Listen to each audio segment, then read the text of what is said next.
reason, the more power and control we give to him.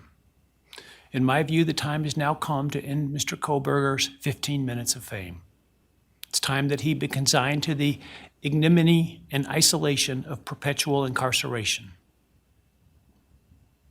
I know there has been concern about him collaborating on books or movies or other media projects, and I truly hope that someone does not stoop to affording him this spotlight that he desires in the name of clicks, royalties, or profits.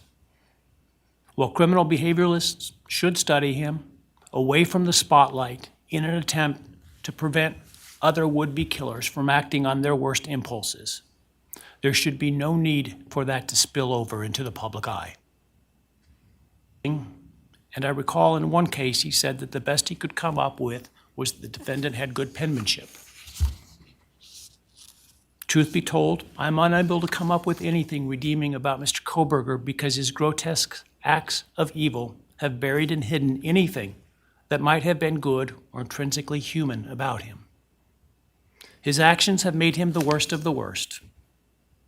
Even in pleading guilty, he is giving nothing hinting of remorse or redemption, nothing suggesting even a recognition or understanding, let alone regret for the pain that he has caused.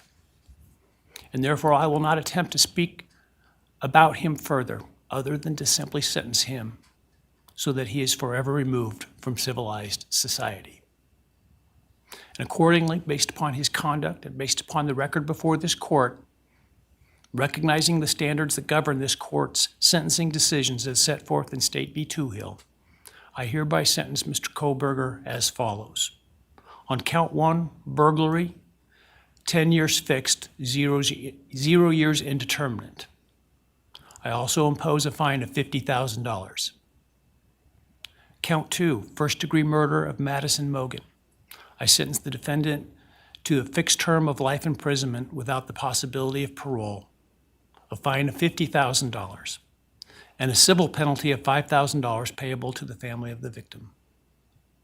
On count 3, for first-degree murder of Kaylee Goncalves, I sentence the defendant to a fixed term of life imprisonment without the possibility of parole, a fine of $50,000, and a civil penalty of $5,000 payable to the victim of the family, or to the family of the victim, pardon me. On count 4, for the first-degree murder of Xana Kernodle, I sentence the defendant to a fixed term of life imprisonment without the possibility of parole, a fine of $50,000, and a civil penalty of $5,000 payable to the family of the victim. On count 5, for the first-degree murder of Ethan Chapin, I sentence the defendant to a fixed term of life imprisonment without the possibility of parole, a fine of $50,000, and a civil penalty of $5,000 payable to the family of the victim. The sentences on counts 1, 2, 3, 4, and 5 shall run consecutively to one another. Restitution will be left open for 60 days. Defendant will be required to submit a DNA sample and a right thumbprint impression to the Department of Corrections and comply with the DNA Database Act. I remand the defendant to the custody of the Idaho State Board of Corrections for to be imprisoned in an appropriate facility and execution of the sentence where he will remain until he dies.